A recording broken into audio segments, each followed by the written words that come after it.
The New York Knicks are the team of destiny. Today, we are discussing the single most insane game of the 2026 NBA playoffs. Stay tuned. Welcome to What's in a Game. I'm Grace Jean here with my co-host Will Jones. How are you doing today, Will? Pretty good. I was thinking the Spurs were going to be back in the finals, and that was going to mean that they could possibly win. Because going back to San Antonio and the Spurs seemingly having figured out the Knicks, I was starting to get a little bit worried. Did you get to watch the game live? No, I did not. Okay. So I was checking the score and saw that they were like down almost 30, and I was like, "Damn, this Spurs are going to come back and win this series, maybe." And then I got a text saying the Knicks won, and I was like, "What? How the hell did they come back from that?" And then I had to go get caught up. So I took my little narcolepsy nap middle of the day, woke up with like 15 minutes before the game started. It's like, okay, I'm ready. Let's go NBA Finals.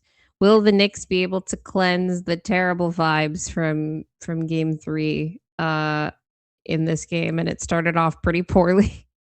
Cat got 2 fouls, missed most of the first quarter, and then it was just like this really disjointed half from them. And I think they went into the half down 20. So it's not like this was a 30-point lead for the Spurs at halftime. Like, they continued to build on their lead in that third quarter. And then it was like a slow motion. It was like watching a slow motion train wreck, except not, because it did not seem inevitable. Like, it definitely felt like a fake comeback because I've seen them so many times. Right? Whereas like the Knicks, they're chipping away. And then the Spurs would kind of punch back a little bit. And it's sort of like a 2 steps forward, 1 step back situation for most of the second half of that game. And I thought there's just literally no way. Like the Knicks are either not going to get over the hump or they will get over the hump. I didn't think they'd get over the hump because you're down 29 points to a really good team, right? This isn't like, oh, okay, we like messed around and got down like 30 to the Wizards and like obviously can come back. And this is the NBA Finals, for crying out loud. But then they did get over the hump, and I thought, okay, this is the point where usually the team that's making the big comeback like completely runs out of gas, and the other team finally makes their final punch back and they're able to eke it out. And it just didn't happen for San Antonio last night. So that was a completely insane game. Really excited to talk about it because I'm not going to lie, Will, halfway through that game, I was thinking, I have literally no idea what we're going to talk about on the podcast tomorrow. I was thinking that too when I saw the score. I was like, are we even going to talk about the game? Or are we just going to be like, are we going to have to come up with some other Nuggets off-season BS because they made this like the longest off-season since we started this podcast? Because the Knicks didn't give us anything to talk about. And then they put on a show. That's what I was saying. I was like, in the group chats during the game, even when I didn't think the Knicks were going to come back, I'm like, you know what? At least they gave a show to the people at the Garden that paid like a bunch of money for these seats. It's like, obviously, I don't care about the rich people. Like, they can afford to like come back or whatever. But there are a lot of people that like emptied out their savings accounts, unfortunately, to buy tickets to these games. And I was like, that would really suck to do all that and then go in and your team is down 30. In the NBA Finals. Not even that, but they would have lost both of the home games. Yeah. This is turning out perfect for me personally, and I know everyone's going to have different opinions. That's completely cool. I'm rooting for the Knicks over the Spurs, but the Knicks fans are making it really hard to also be happy for the Knicks because they're being little dicks, little dickheads. But whatever. But they lost the game when Trump went, so I was happy about that. So I was like, good. He cursed them. Let's put the curse on him. But thankfully, they're up 3-1 now, and I'm thinking Spurs probably win the next game at home, and then Knicks close it out Game 6 in front of the fans. Maybe. We're gonna talk about what it took to uncurse the Knicks in a little bit. But before we jump into all that, please do us a favor, hit the like and subscribe buttons. Helps us out with the algorithm. Before we get back to the NBA Finals, there is one other news item that we have to hit on. Will, this is pretty big in Denver world yesterday. Chris Marlowe, Scott Hastings, and Chris Dempsey are out at altitude, at least the broadcast branch. Chris Marlowe and Hastings were doing the color commentary and the play-by-play for Denver Nuggets for a very, very, very, very, very, very, very, very, very long time at altitude. And Chris Dempsey was doing that post-game studio show with Kay Wingy. And he is also out at altitude entirely. I will note before we talk about this a little bit, Scott Hastings is going to be staying on at altitude for Altitude Sports Radio. And I think that he'll be probably part of the radio broadcast as well too, alongside, is it Coz?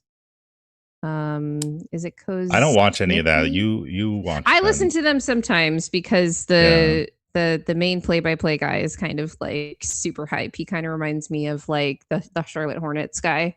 Is it Eric? I forget the Hornets dude. But I like the energy.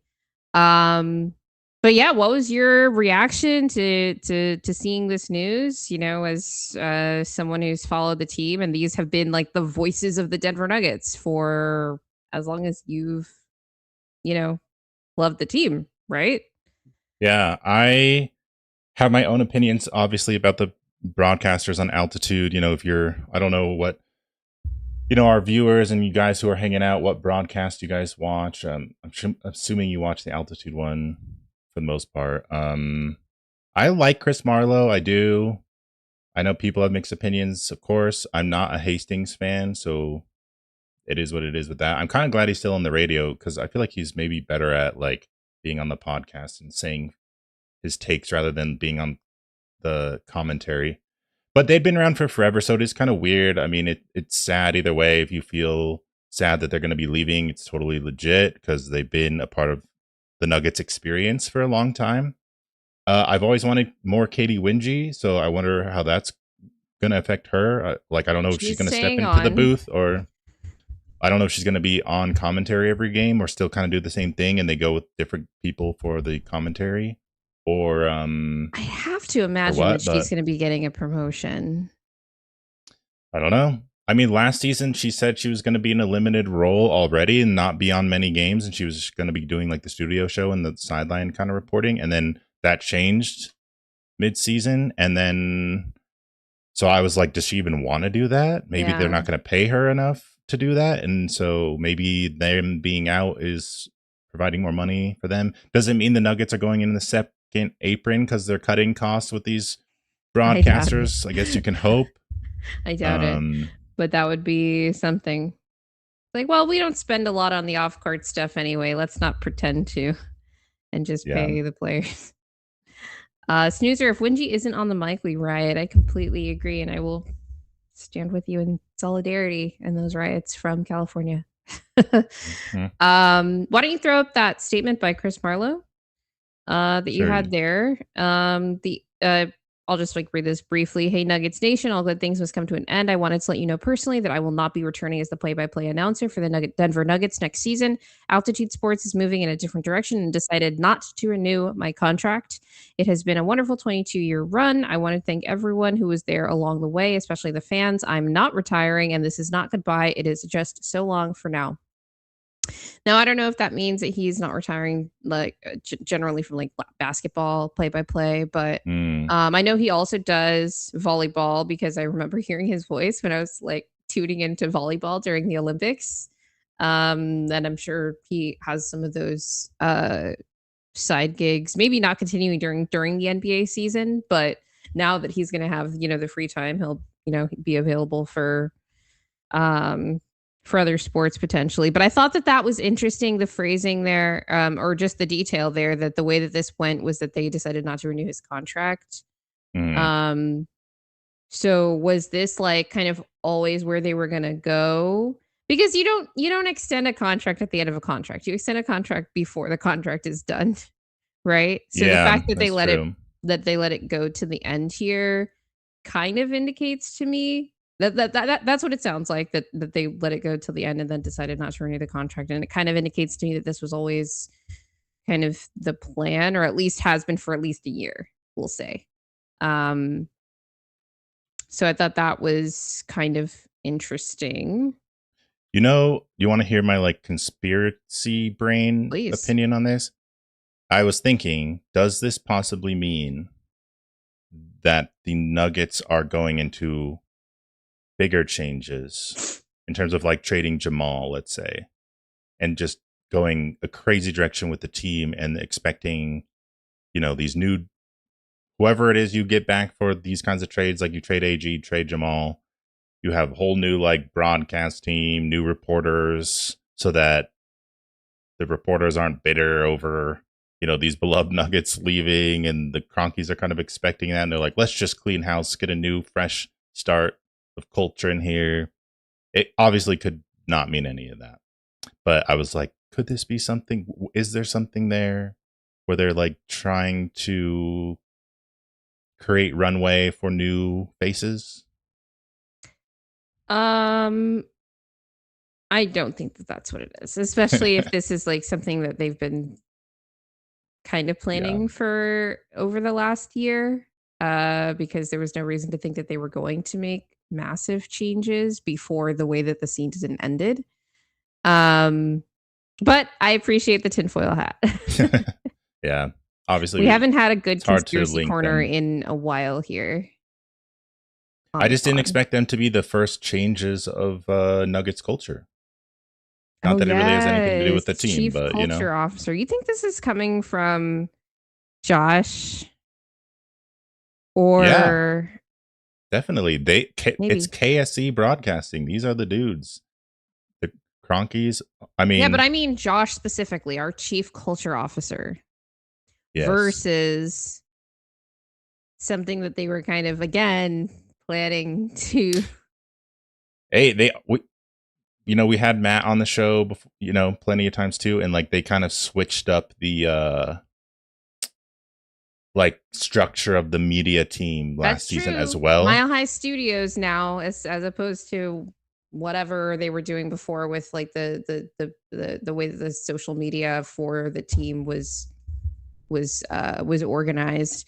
It is interesting, but I don't know too much about the inner workings of all these different franchises to know how different that is than what a lot of other teams are doing. But a lot of other teams are also generally restructuring a lot of their like, I guess, front office and back office in ways that are maybe more similar to the way things have worked in other sports for years now. For example, you get less general managers and more executive vice presidents of blah, blah, blah. Just as, as one point. But I don't know if those things are necessarily related. I'm curious to see what the next sequence of announcements are going to be coming from them. Still eagerly awaiting the announcement that Katie Wingy is going to be promoted to the lead color commentator for Altitude's broadcast arm. Oh, I wonder if she'd have a say too for like who comes in for Chris, because if they promote her, you'd want somebody. Have a say in they probably have like chemistry tests. I don't know that it would be like she picks, but I think that like obviously like how they work with her would matter to their decision. Yeah. Anything else you wanted to say on this particular story? Nope, it's just interesting. But yeah, let's talk NBA Finals. Let's talk NBA Finals, baby. Okay, so we start off the show. We're talking. This is going to be the whole show is about the NBA Finals, and maybe we'll go into a little bit of a discussion about what some of this means for how we think about, how the Denver Nuggets look going forward. But on to Knicks Spurs Game 4. Was this the biggest single game vibe shift in NBA history? Lots of series turn on particular games. Sometimes it's Game 4, sometimes Game 5 in a tied series. Sometimes it's Game 3, depending on how the series is going. But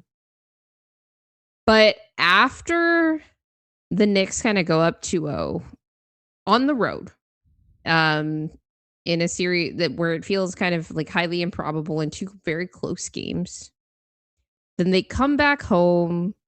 Their team ownership completely disrupts everything by inviting the president and throwing everybody's routines off, not just the fans, but the players and everything. And then you go into a game, another close game, by the way, although I think the Spurs were leading for a lot of that game. And the Knicks were able to make it close at the end, but not, finish the job in Game 3.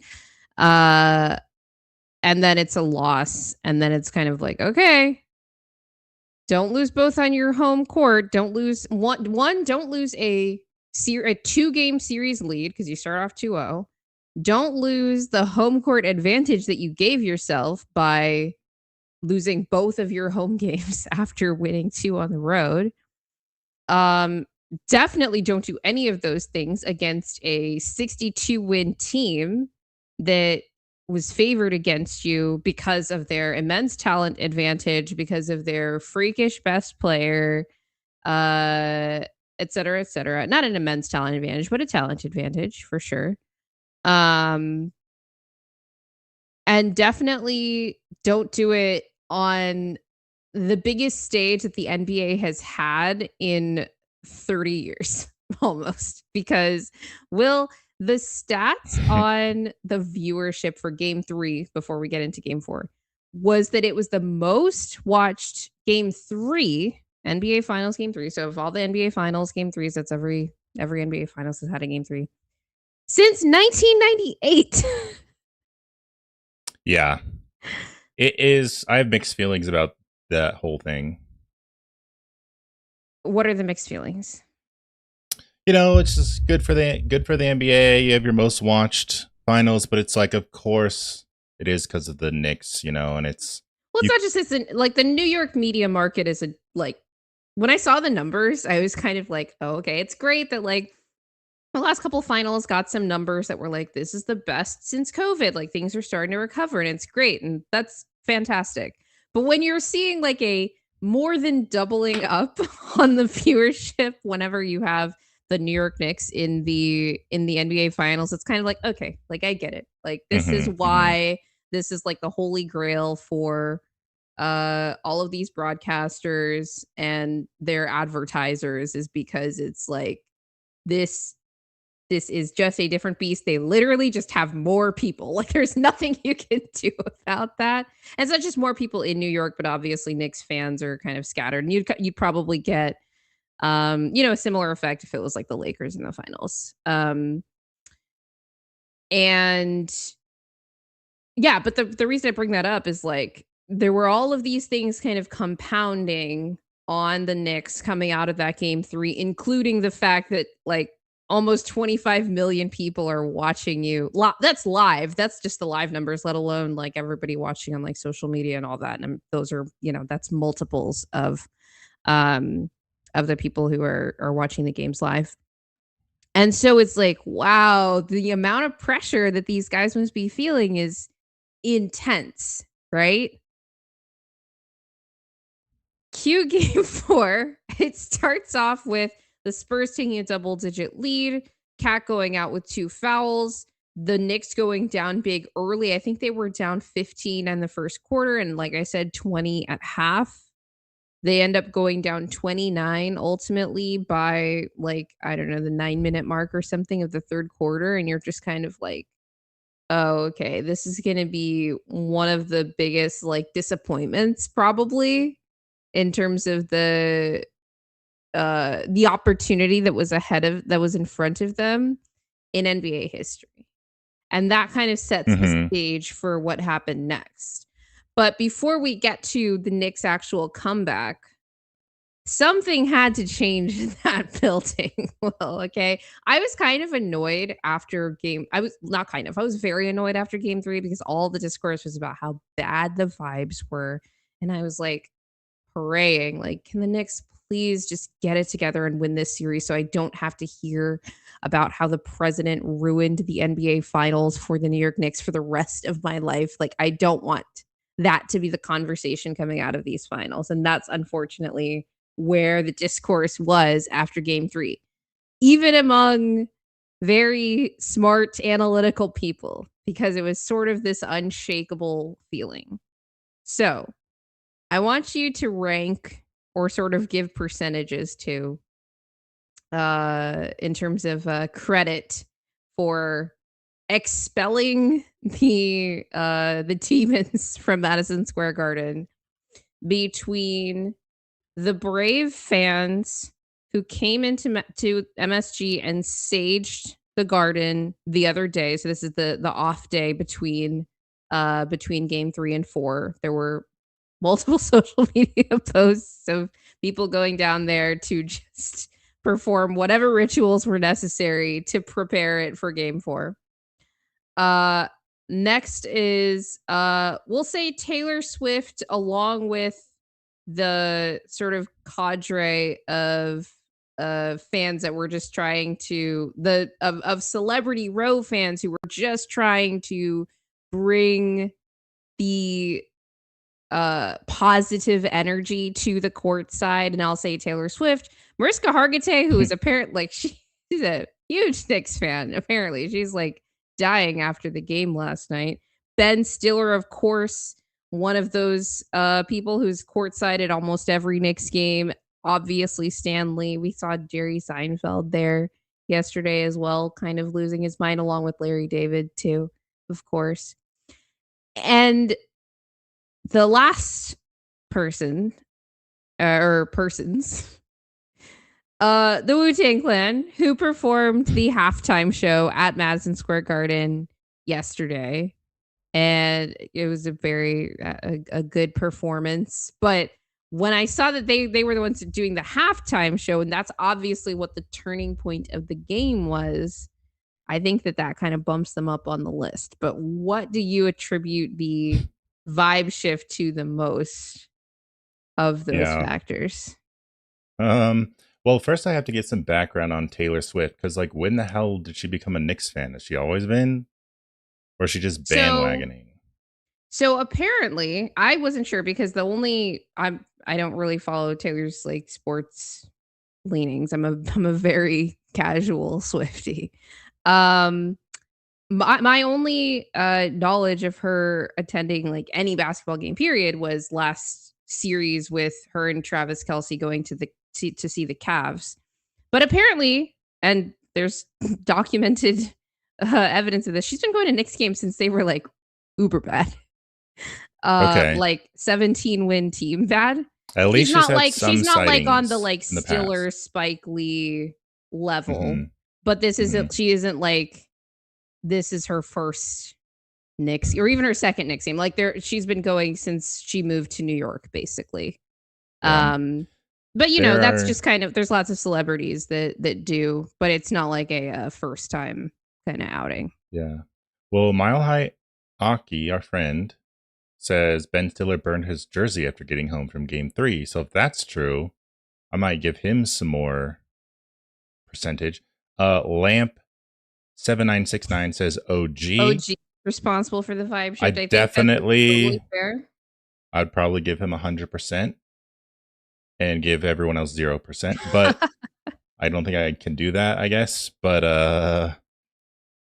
I don't know. I think we have to give the fans that saged the garden a ton of credit for that. Now, I know it didn't manifest at the beginning of the game, but if those vibes had been as bad as they were, I don't think that Wu-Tang on their own could have turned everything at halftime. Suni Lee for like inspiring OG. Yeah. Yes. Just like we should give Shakira credit for Christian's game 3 performance in the finals. Give Mamdani some credit. That is one of the crazy things about New York being good is how many stars are there, and it feels like a big, significant event. I have mixed feelings about every single one of those kinds of people. Like, I love Ben Stiller. I love Larry David, who's also on the sideline. He had a really funny reaction to the smoked layup, the smoked Josh Hart layup. Yeah. You could see him in the background, like almost collapsing. And then, you know, Taylor Swift, whatever. I'm not like strongly opinionated on her. I don't like Timothée Chalamet, as everyone knows. He was there taking his shirt off, but he's at every game with the fans. He's at every game. Yeah, De'Aaron Fox. 20% De'Aaron Fox, 80% OG. You know, watching that game made me think of a quote that I didn't realize it until I looked it up was actually from Vladimir Lenin. But the quote is, there are decades where nothing happens and there are weeks where decades happen. And that's what it felt like watching like the second and third quarter versus like the fourth quarter of that game, where it was like, I don't see a comeback happening. The Knicks were chipping away. By the end of the third quarter, they got it down to 15. I'm like, okay, that's cool. The Spurs are going to come back now. Like, they're going to punch back. They're going to stiff arm the Knicks here, just like they did at the end of game 3. But then it just kept going on. And then it's like, okay, they cut it to like single digits, but then it was like hovering between 9-11, 12. And then they took the lead. And I was like, holy crap. I loved the memes coming out of this game are top tier, by the way. So this is Mike Beauvais with a picture of Wemby after Mitchell Robinson committed a flagrant foul on him. It was a very like blatant, obvious flagrant foul call. We'll get to other aspects of the officiating when we get to the game. But Wemby is on the ground and he's kind of smiling and pointing at his head, and he was kind of taunting Mitchell Robinson as they like ran back after the flagrant got called, saying, "I'm in your head." And Mike's caption on this photo is, if the cover of the New York Post isn't this photo with the headline "Sacre Bleuet," then what are we even doing anymore? I completely agree. And I also saw the cover of the New York Post this morning, and they completely missed the mark. It was like OMG, emphasis on the O and the G, with a picture of OG's tip-in, which was great. Great. Yeah, you like, had to great get picture. that Like, one, right? the tip-in was great and all of that, but the absurdity value and the comedic value of Sacre Bleuet, especially combined with like the New York Post's brand of like, we are trying to maximize sort of pain on our subject here, I think would have fit. It would have been apt. Also, so we have that a comment was from one of my favorites. Your co-host on Serbian Corner, D-Line, I believe. If it's the real D-Line, I'm not sure. But he says, this is why I tell people how important AG is when they tell me I'm living off copium. Where would the Knicks be without OG? That was a great show with you guys. If you haven't seen it yet, go check that out. Go check it out. I agree with that. And I love D-Line's shared hate of Wemby. I'm also a Wemby hater, so I really enjoy watching that. I actually didn't even think about that. That was probably a great game for the Wemby haters out there. It's been a great series, like him blowing all these important possessions at the end of games. Oh God, that turnover in game 2. I forgot. Had we done a show before game 2, or had only game 1 happened? I think just game 1. Yeah, that was tough. Yeah, that's the thing with this series. This is part of why I wanted the Knicks to win, is that it really scrambles the takesman brain if the Knicks win this series, and in particular if Jalen Brunson wins Finals MVP, because that just lowers everybody else that everyone wanted to give the best in the world title to after taking it away from Jokic back down to Jokic's level, and then we can scrap it out in the mud. That's what it's all about. All right. Let's get to the actual game here. So the Knicks had a 29-point second half comeback. And I want to talk a little bit about the offense, and we'll get to some clips here. I didn't think that the Knicks were getting great shots in the first half, in large part because the Spurs defense was very reminiscent of how they were in game 3 and how they were in particular in game 4 against the Oklahoma City Thunder, where it was like, oh my gosh, like every closeout is impeccable. Like these, the Knicks players weren't getting an ounce of daylight to get a shot off, and their drives were being cut off very well because they don't have any top tier drivers. Like they can attack a closeout, but if the closeout is like spot on, then they lose the advantage on that possession. And that's a lot of what was happening early on in this game.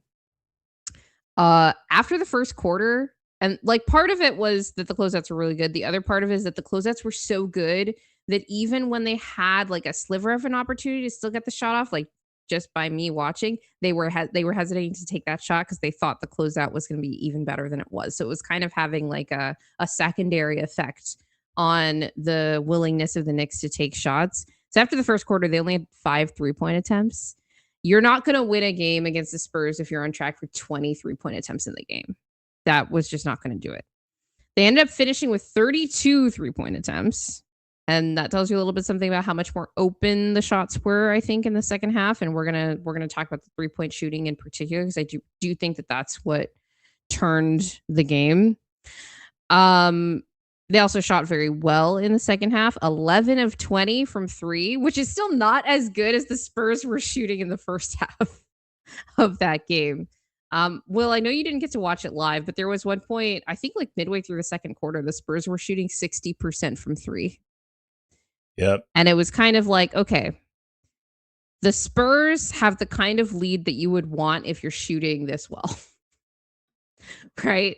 And in addition to that, there was a big difference in the volume and efficiency of the pick and roll possessions that the Knicks were running in the first and second half. So grab these stats from Nekias Duncan over from the Dunker Spot podcast. In the first quarter, the Knicks set 6 picks for a pick and roll against Wemby in particular, but he's obviously going to be guarding all of those actions. and they scored 1 point per possession. In the second quarter, 6 picks, 0.25 points per possession. And part of that is because the Knicks were not willing to take shots, but they also weren't making the threes that they were taking in the first half. Third quarter, 12 picks, 1.78 points per possession out of pick and roll against Wemby. Fourth quarter, 9 picks, 1.71 points per possession in pick and roll against Wemby. That was insane. I didn't realize how much the Knicks were putting Wemby in action until my rewatch. But it was very evident that they were very deliberately trying to keep Wemby involved so that they knew where he was. And it just made it easier for the times that they did get the ball out to wherever he was not like in that vicinity, either to go and contest the three or stop a drive coming to the rim.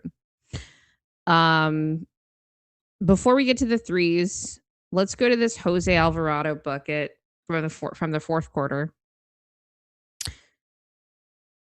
Yes, 1 second. All right.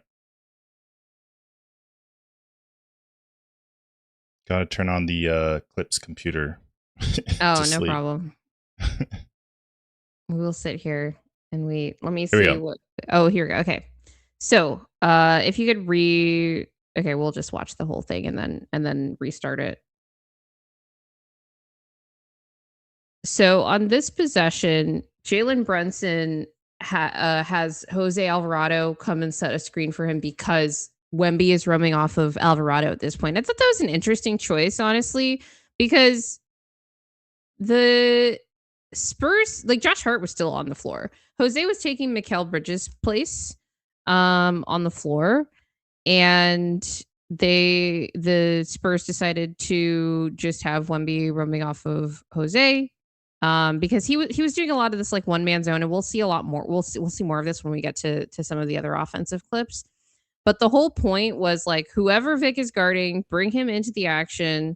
Jose now gets to attack a closeout against Julian Champagnie because Wemby doesn't actually want to come out and guard him. He's just gonna like go kind of cover he's just gonna rotate over to kind of where OG is, stand in the paint, and either try to deflect a pass or still be there to contest a shot at the rim, but isn't fast enough here to stop Jose. And I don't actually blame Champagnie for what happens here because, again, what happens is Alvarado gets to attack Champagnie closing out while rotating. So he's going to be at a disadvantage, and then combine that with Alvarado's speed, and it's just a really disadvantageous position for the Spurs to be in defensively. But the thing that stands out, obviously, is the fact that you have in Alvarado a player who is capable of doing that, attacking the closeout, getting all the way downhill, and then making a layup. I mean, we're going to see some other Alvarado shots coming up, but I really was surprised when I went back and watched the highlights to get caught up in this game. You're like, there was a lot of how effective he was. Yeah. And I was just like, it just, when you think about it, and the two small guard backcourt, Brunson and Alvarado, taking on Wemby. And it's like the Knicks are doing really good at stretching Wemby out, and Alvarado was a part of that. You know, Wemby wants to be in the paint. Alvarado did that little like spin move when Wemby stepped out of the paint. And it was like good timing. I don't know if it was on purpose or kind of a coincidence, but Wemby had no shot to even contest that if he wanted to. Even though he was kind of trying to stay home in case OG had to shoot it because he was on fire from three. Alvarado was traded to New York at the deadline from the Pelicans with Latavius Williams for Dalen Terry. Okay, so they included Dalen Terry in that deal. I guess they must have gotten him from Chicago at some point earlier in the season. And 2 second-round picks, basically, was the deal for Alvarado. Just pointing out that you can get a useful player for second round picks if you're not throwing all of them away. It does help that Alvarado, I think, wanted to be in New York. Probably. I think he's got family there as well. I swear we brought up Alvarado as like a potential for the Nuggets at one point in a random offseason show. And I'm sure when we someone have, floated that because idea, he's the exact kind of archetype that they've been trying to like fill for a while. This kind of like defensive guard, maybe a little small, but he's really quick and he can handle the ball for you in a pinch, which is what the Knicks were in here. Let me see. Was there anything else I wanted to say about this one before we move on to the threes? Yeah, Jose Alvarado was really useful. Maybe I'll think of it. All right, let's go to the Brunson three first. The third quarter Brunson three. Okay, so something that I was really annoyed by in the first half was the hesitation on shots on the perimeter from Brunson when he would have this is like not a super high screen, but a high screen set for him. He'd get some space behind the three and then he'd try to drive into the paint. But here, Mikal Bridges sets the screen for him. This is coming off of like multiple actions, right? It initiated by an OG transition drive, collapses the defense, gets it out to Mikal, who tries to drive there, gets past Wemby ish, but comes up to set the screen for a handoff basically for Jalen, and then he doesn't hesitate to rise and fire.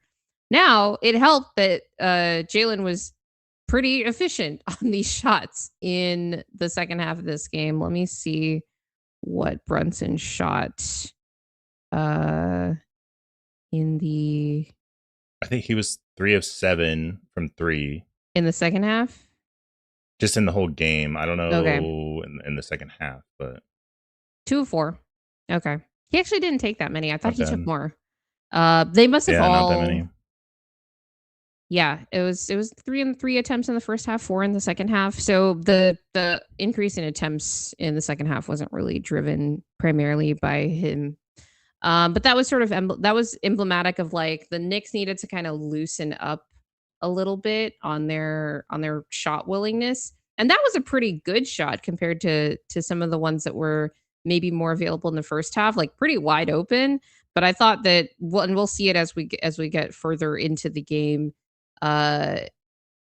He became a little less like scrupulous with or discerning, I guess, with the quality of threes he was willing to take. And I think that was really necessary for New York in a game against a team that, even though they did let up in the second half, the Spurs, like I said, were closing out really, really well. So when they are having Vic like either drop back or like Cat's basically setting like an exit screen for Jalen there, so that when he comes off of Mikal's screen, he's open for 3. He needs to take that shot.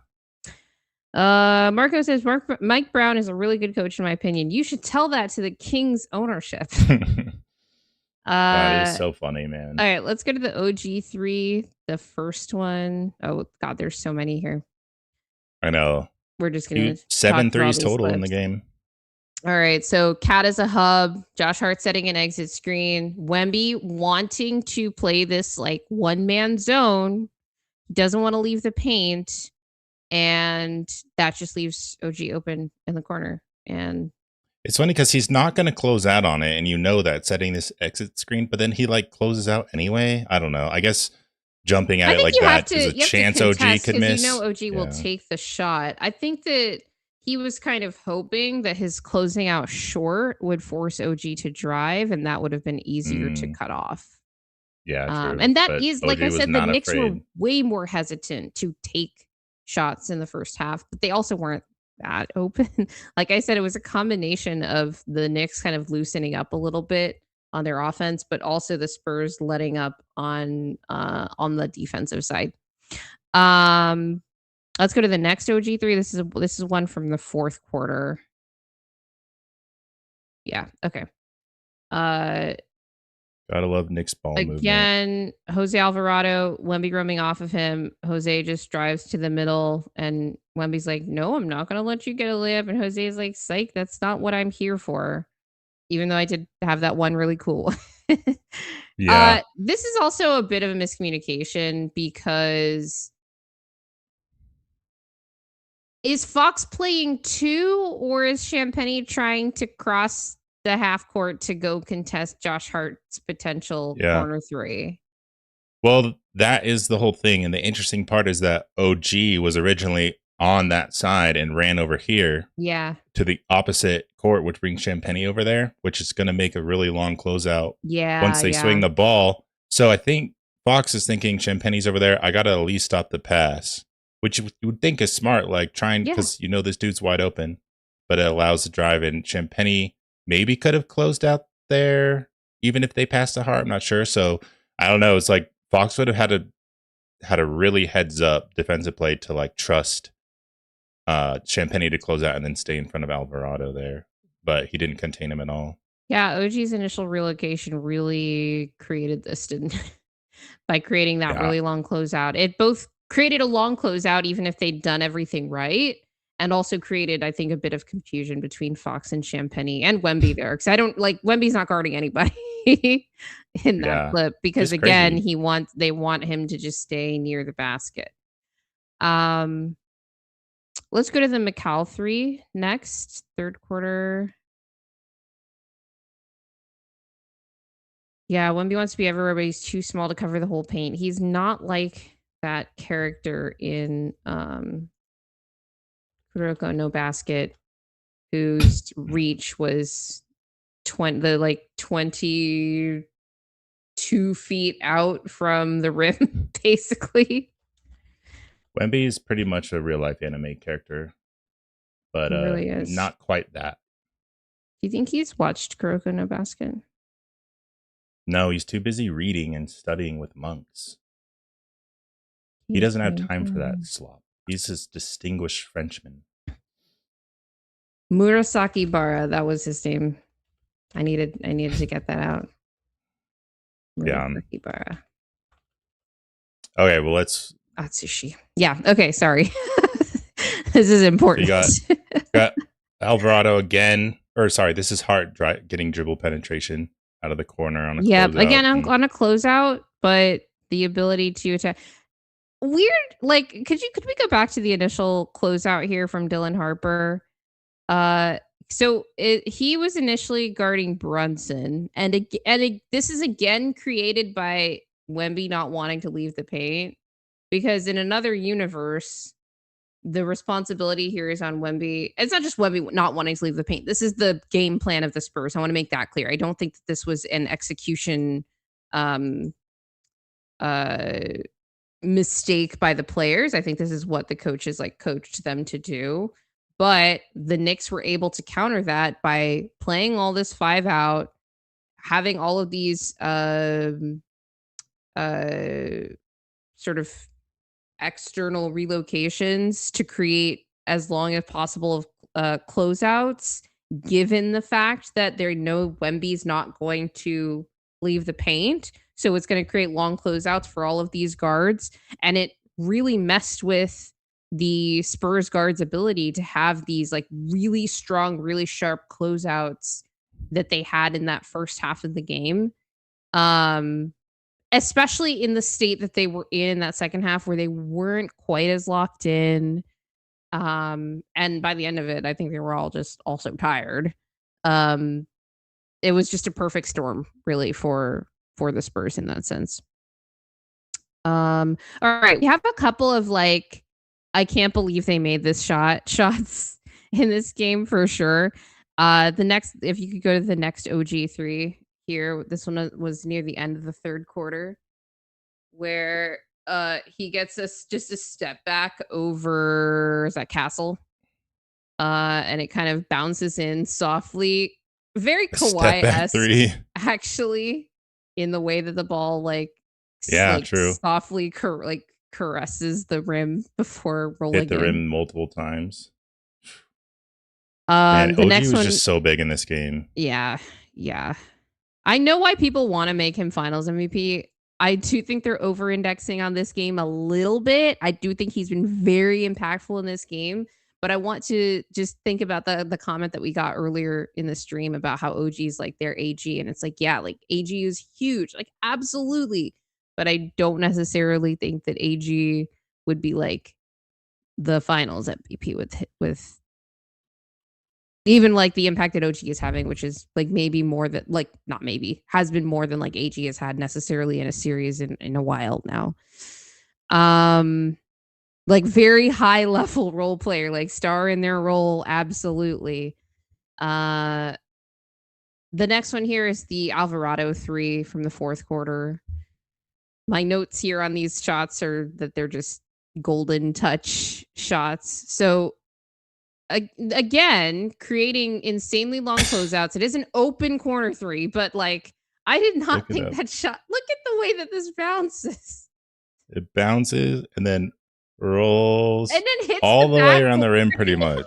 It hits the backboard after bouncing off the rim and then like careens into the basket. That was incredible. And then they got another one. This was the insane Cat 3. I wasn't even sure that this one was a 3 because I didn't realize, because of the way that Cat leaned, I only saw his feet after the shot was taken, or while he was in the air. I didn't realize that his feet were behind the line on this shot. This is another like kind of late clock situation. Brunson tries to drive on Wemby, can't quite. Oh no, this is Brunson's 3. What did you want? The cat insane 3. Yeah, this was a crazy one. You don't expect him to make something like this. Yeah, really late. I mean, look at this. This is insane.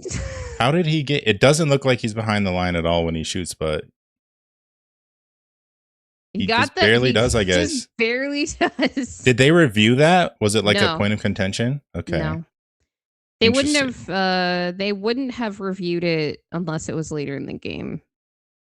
I also want to go back to the Alvarado 3 because it all came from them trapping Cat in the corner. And Keldon Johnson... they did this a lot, yeah.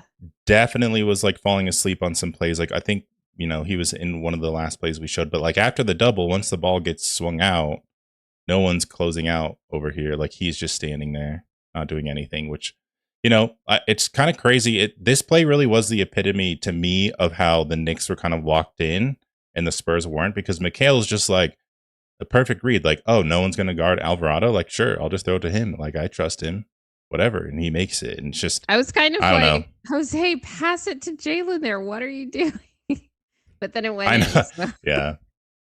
Yeah. Even Jalen was open on the other one too, in the corner that we just watched. But yeah. Everyone kind of made their shots. Okay, and then we have another OG 3. And this one, I think this was just like this ends up being too much strong side overhelp by Dylan Harper. The fourth quarter after Cats 3. Oh. This one, I thought we watched this already, the setback 3. You want this one this where should be over help from Harper on it should be like a catch and shoot in the corner. There's so many OG 3s. I know. This is all I have.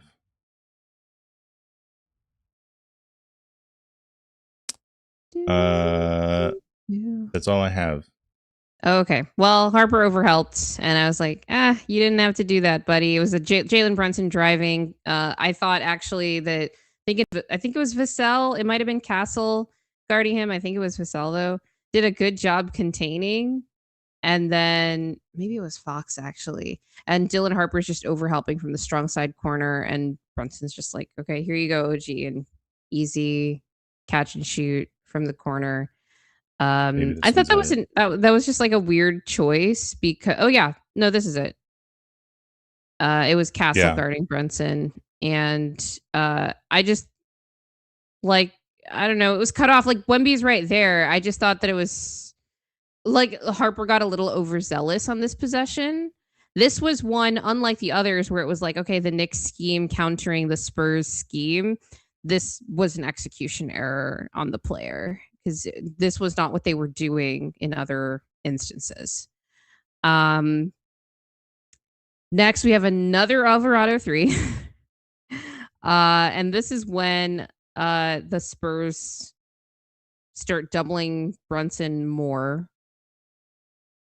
So it starts off with no, this wasn't another one, I guess. So this possession started off with the Spurs doubling Jalen, right? And then everybody had to kind of rotate and recover, and that's what results in Jose being left open in the corner. On the weak side, skip passes are very valuable for that reason, because it's obviously easier to recover to the guys on the strong side. And so you do that because you focus on the ball. But if the ball goes to the other side of the floor, reverses to the other side of the floor, then you're screwed. If the guy makes the shot. We already saw the Brunson 3 over Wemby. That was just a really tough shot. That was probably, I think that was the first time that I saw Jalen make a shot over Wemby, 3 or 2 in the series. And the Spurs have done that like late switching of Wemby onto Jalen on the perimeter for a while. But in the instances where Jalen has missed that shot, I think there are a couple of times where the Knicks were able to corral that offensive rebound because the Spurs are small outside of Wemby compared to the Knicks, like positionally, outside of the point guard position. So like they're smaller on the wing and the forward spot. And we saw that again in kind of a really dramatic fashion here with the OG tip in for game. So let's play the regular angle of this first. So Brunson takes this shot really early, and I saw some criticism of Jalen taking the shot. I'm like, there's 5 seconds left, man. He's got Wemby and Fox coming up to double him. It is a pretty wild shot, but maybe he figured someone could rebound it. Especially because you've pulled Wemby and now Fox all trying to double him that far out. It's like, just give us a chance to get the rebound. And even if you don't get the rebound, if they get the rebound, foul immediately, and you could have another shot at another shot, right? The name of the game at that point is like the time, because the clock is not on your side. And then obviously OG gets this insane tip in for game. So if you could play the alternate angle of this next, the slow motion. So here's Brunson getting the shot, barely getting over Wemby's fingertips, by the way. Could you rewind that a little bit? I want to see if Wemby's fingertips might have grazed it, or how close it was to actually being deflected by Wemby. Boop, boop. Is he touching it? Because that was kind of like, wow, that shot was really off even for Brunson, but he might have put it right. I think he did, because look at the way that the spin is affected in the air. It was like I think it was the slightest graze. That's crazy. Because that's what made it go short and then allowed the perfect position for OG to tip it. That would be crazy. But what can you do? Like, look at how far OG's arm is from the basket. That requires a lot of dexterity and good touch and a lot of luck, frankly, for that ball to have gone in even after OG tips it. That was insane. What a play, man.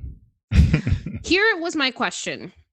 They'd been trying this Victor switching out on the perimeter lots of times throughout the series, have had success with it, even in the games that they lost, where they switch Vic out onto Jalen, especially in like a low clock situation. It's like, yeah, make him make an ISO over Wemby. But then they had Fox go and double Brunson as well to get the ball out of his hands. It's like, either you think that Vic can defend an ISO or not. And even if Brunson had made the shot, then the Spurs are down 2 with a couple seconds left. And then they can, try to do something. Instead, they have Vic switch and Fox double. And Fox was the one who was guarding OG. And obviously, Vic is the biggest guy that they've got on the front line there for the Spurs. And took him completely out of the play for an offensive a defensive rebound in the Spurs case. And I don't know why you would do both of those things.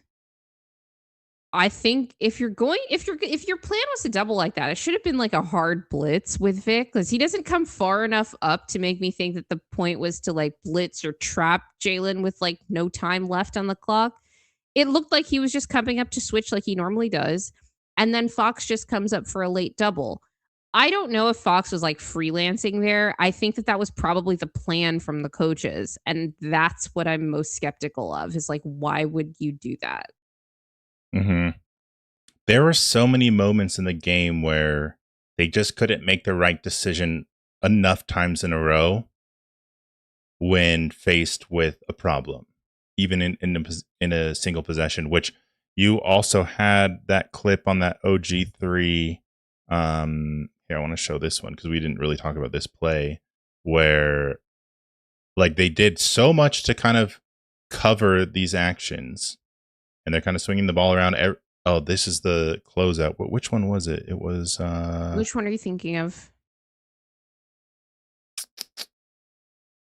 Oh, here. So they're doing pretty good covering the perimeter, and they're kind of throwing it around, and Vassell and Not Harper even touching are covering the paint. This is good. So they're doing good, and then they go to this screen, Alvarado and Brunson, but they don't switch, and it's like they could easily switch these two dudes, and then they get this double.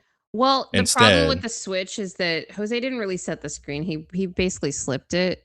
And that's the thing. They didn't cover it well for being a slip either, because if they had covered it well for being a slip, then Brunson would have been able to turn the corner on Harper there. Yeah. So they were more worried about that. Yeah. But yeah, I was just like, they held up almost. There was 3 seconds left on the shot clock. Almost there, and then to get punished by an Alvarado 3. And even if he hadn't made that, again, you've pulled, like, Vic is going like way out to contest, and you've got Josh Hart, who's always skying in for rebounds right there, potentially to get an offensive board. And if he's not, then I didn't see if Cat's on the floor in that instance, but I'm not sure that's D-line. I'm also not sure, but it sounds like a D-line fan account. Jose was attacking closeouts, screening, but that was a good comment. I wanted to read it. Sorry. Oh. Jose was attacking closeouts, screening, and moving a 5-10. We're not going to say that word. From the Pelicans, won them a finals game. Yeah. Let's see here. Yeah. So I didn't like some of the late game stuff, like the Harper overhelp. Wasn't that late, but it was, it's just these like little mistakes throughout that all add up to blowing a 29-point lead. Yeah, it really is like the Spurs inexperience, I think, is showing through. Like they're making so many mistakes, and this happens every time. I think it's like a statistical fact that's been tracked in the NBA, and I don't have the stat on hand or whatever, but I've seen it before in the past where it's like, every time a team goes up 20 or 30, they start playing like the worst team in the NBA by like any measurement. And then the team that's down plays like the best team all of a sudden in terms of like shot making and all this. And of course, this happened again in this game. And it's the finals, and it's the Knicks who probably going to win the championship. Like that's how good they are.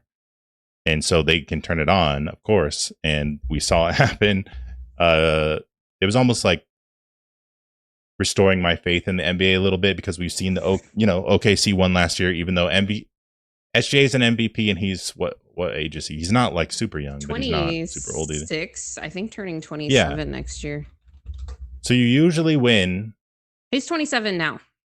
Yeah, so you usually win actually in July. A title when your best player is 27.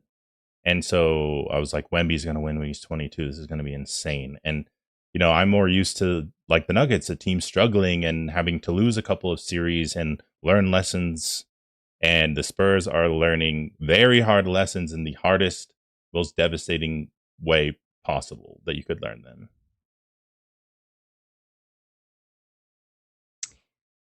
I think experience matters. Fan club is up pretty big right now in this series. They might be the biggest winners of this series. I do think that the gap between the experience of the two coaches is probably being undersold a little bit. I know people talk about just the quality of the coaching, but I mean, Mike Brown literally coached, the Warriors through one of their title defense season. I guess their only title defense would have been 2018, right? Seasons. I think when Kerr was like out for like the postseason with some kind of illness. And obviously was like their lead assistant for a long time on like a really on a championship team. And like Mitch Johnson has experience as like a lead assistant, but it's a little bit different when you've been like with the Spurs and they haven't necessarily been like you just literally haven't been here before. Coached that Sacramento team to the playoffs, and then they had like a devastating 7-game series against his former Warriors team. And just kind of like went through all of that, and now he was brought in to be like the dude for the Knicks that could kind of take them over the hump, and so far he's on track to do that. So I think that he should get some Mike Brown should get some props for that, but also I think the gap in experience between the two coaches is showing and just some of the decisions that are being made. I will say the cool thing about Mike Brown, despite all of the experience that he has and kind of being like old school in some ways, he is definitely not afraid to try things. I was listening to the Hoop Collective earlier today, and they were talking about how in the playoffs, and I'll bring this up to fact check it in real time. In the playoffs before last night, do you want to guess how many minutes Jalen Brunson and Jose Alvarado had played together? Brunson and Alvarado across the season? No, in the playoffs. In the playoffs. Oh my God. I don't know. Like, let's see. Have they even played that much in the previous series? I can't even remember. I guess there were a lot of blowouts, to be fair. I don't know. I can't even guess. 0. Okay. So he was not afraid to try something. He was just like, we just need another. I mean, this is like basically a defensive DA putting Tyus Jones out there for like no reason, but also for a reason, with the reason being that they needed another ball handler on the floor. In the 22 possessions that Brunson and Alvarado shared at the floor against the Spurs yesterday, they had a 172 offensive rating. This was like hot shooting in combination with everything, but and an 81 defensive rating. And we're going to talk about what the hell happened to the Spurs offense in the second half of this game next. But definitely surprising that in the NBA Finals, a coach would be willing to just try a lineup pairing that had not played together in the postseason. I'm checking now the regular season stats on this. They'd only played 200 possessions together in the regular season. That's literally nothing. Also for a 2-man combination. So it's not like it was something that they'd really like experimented with. It seems like it was pretty incidental even in the regular season. All right. Let's talk about the Knicks defense here. And really, it's more about what happened to the Spurs offense, because I don't think that the Knicks were doing anything particularly special in most of these instances. But I did want to talk about some of the cool, just impressive defensive playmaking that the Knicks had before we get into like what happened sort of globally to the Spurs offense in the second half of this game. So the Spurs only had 11 turnovers, which is like a very low number for a playoff game against a good defense, which the Knicks have shown themselves to be capable of being. But 9 of those 11 turnovers were in the second half, so that tracks, right? The Spurs were on total fire, and the Knicks could not do anything to slow them down in the first half of that game. Of those 9, more than half were completely unforced. I have to emphasize this. I went back to them and it was literally bad pass and out of bounds, just like the Knicks did nothing. There was no like, oh, they were playing passing lanes. They made the angles weird, like whatever. No, it was just the Spurs throwing the ball away in the second half of this game. And the more I went through some of this tape, the more it was just like so unforced what happened to I would say about 40% of what happened to the Spurs offense was on the Spurs and the other 60% was on the Knicks. But in a game you lose by 1, you just needed to be a little bit less self-sabotaging on the Spurs part to have won this game, which I mean, you could have said about 3 of the 4 games in this series. Given how close they were up until late, right? GP of St. John, 9 turnovers is not that much, but they were all in the second half. So it's like extrapolate that to a full game, and it's like imagine a team throwing the ball around for 18 turnovers in a playoff game against a team that isn't particularly like pushing pace. Like that's a very high turnover rate in the second finals. In a game you need, yeah. But I agree with you. It was a lot of self-inflicted wounds by the Spurs, like just such stupid, just not like putting themselves in the position to execute. The ball off his foot and like kicked it out of bounds. There was one like offensive foul, one just like whatever. But Dylan Harper just throwing the ball completely out of bounds while he's trying to pass it back to I think it was Castle or Vassell up top. There was another one where I forget if it was Castle or Harper. I think it was Harper just commits like an over and back or almost commits an over and back and then ends up throwing the ball to the Knicks trying to we're going to see that one. Yeah. Okay. Yeah. All right. Let's go to the Josh Hart steal first. We've got 2 Josh Hart steals, actually, the third quarter one. So I think this one was this is a really good drive by Harper, gets all the way downhill, but because this was I gave credit to the Knicks here because they had really good positioning to intercept this wraparound pass while also preventing the corner shot. I just think the Spurs spacing here also made it difficult. Because what happens is 2 guys in the paint. Yeah, I like Castle goes up and he's kind of covering Champagny in the corner. If you watch here, because you'll see Shamet kind of covering the corner, and this is kind of funny. This is like basic, like because I just coached my nephew's 3v3 team, and like one of the things they emphasize is like not having 3 guys in a row like this. Yeah. that is bad spacing right there. That makes it easy for all these dudes to you would have actually wanted you could actually put this on Champagny. You would have wanted him to lift up to the wing there to make himself available for that pass while I don't know what Castle's doing, just standing in the paint. But if he's going to be there, then Champagny should move to make himself available. Yep, totally. And you got normally don't let yourself get stuck there. And Champagny's a shooter, and he's a good relocation guy, so he probably should have known better in that situation. But it's like, okay, well, the Knicks capitalized on that by intercepting the wraparound, which for some reason Harper felt was his only option there because of how the spacing was. Next was, the one I was talking about, the Harper turnover versus pressure. This was in the fourth quarter. I think it was, is this Alvarado? No, it's Josh Hart on him.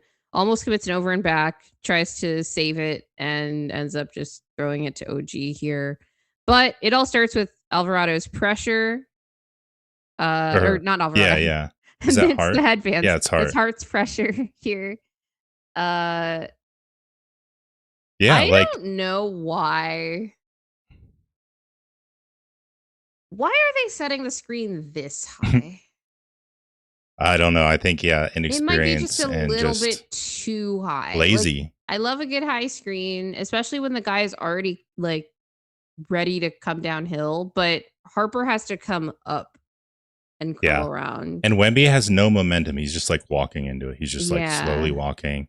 It makes it really easy. And I think the physicality of Hart getting around that kind of throws Harper off guard, not expecting it. And there's nothing you can do there. So It's kind of like when you get to use the baseline as a second defender here, but in this case it's the half court line. Yeah, could have called timeout, but I don't know. It happened pretty quickly at that point. There are some like non-timeout decisions that don't make any sense to me from Mitch Johnson, and others where I'm like, I don't know. This is like pretty situational. Um 50-50.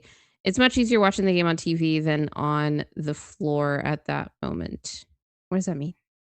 like it's easy to say Oh, watching the play, but like in the moment when things are yeah, live, yeah, like it's hard to, it's moving yeah. fast. You're going to make mistakes, which is true, which is why you need lots of experience and you need to watch film and you need to build habits Mhm. and championship habits, especially. You got to be making smart decisions on the fly to Right. win. And so it takes time. Like they're all Uh, going to be really good, these players. Like they're they already here in the are really finals. good. They're And gonna they were beat you in the dominating. They corner. were up 30 points on the road, about to tie it 2-2. And I'm not even saying that the series is over. Like, I mean, we can talk about It's not. implications later, but yeah.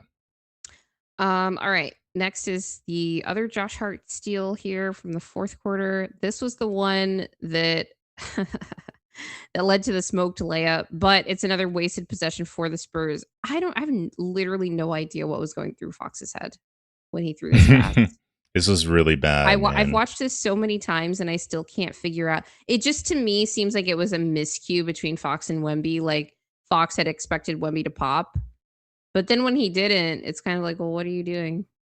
Yeah, it was a lot of things going on here. It was I feel like I, I didn't when I was watching the highlights, I felt like Wemby's timing with his teammates on screens were a little Yes. bit weird, especially with like Castle, which he's not. Castle's a long way to go with being like an offensive like game manager guard. But like on this one, it's fine. But yeah, he expected him to pop, or at least expected him to look towards the ball. And it was almost like that turnover in the other game where where Wemby hit Castle in the head, where like Wemby's just not looking. And Fox And sees it, and like then the he's like, weird well, you I'm going to try actually and get it to hear Castle, but I think Castle also yeah. should have lifted to the wing here. So that's another Yeah. just But make yourself available.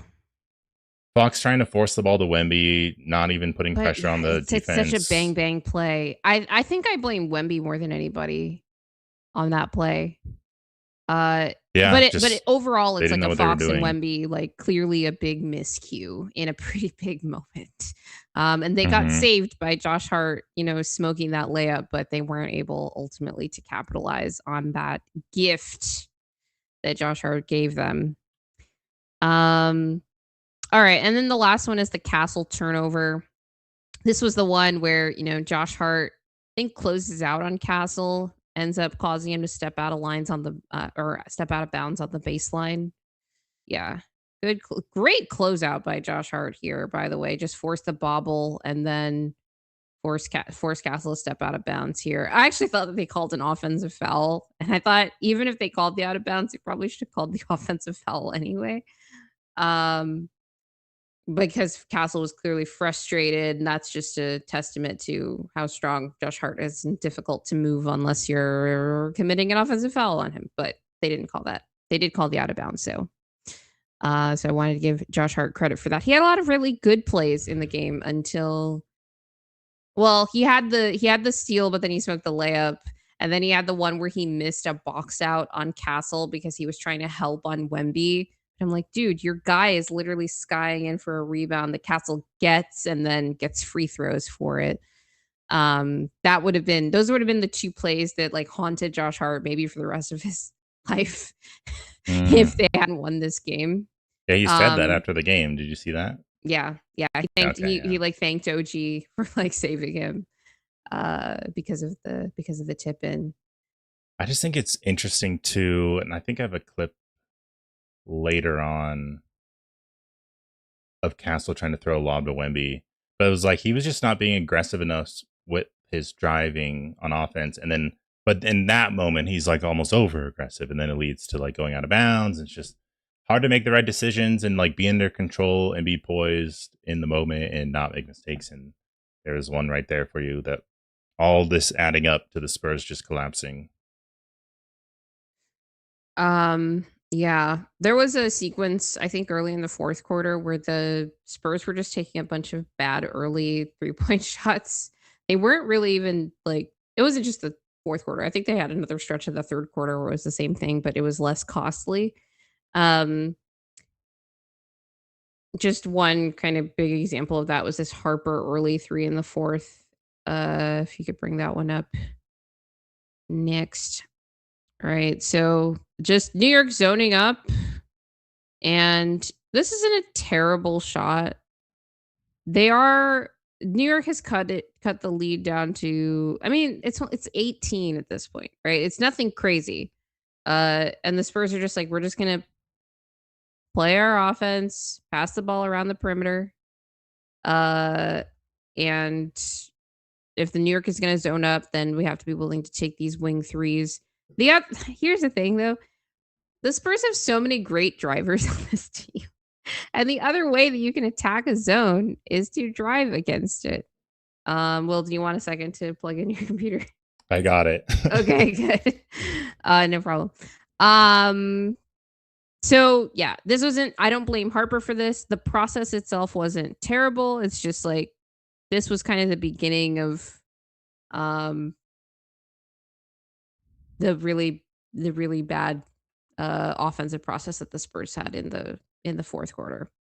The other problem for them is that they could not get points in the paint, like at all. And a large part of that was Wemby himself, his touch being way off, including on shots that he ended up making.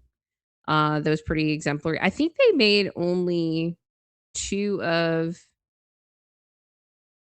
I think it was 14 shots in the paint in the second half.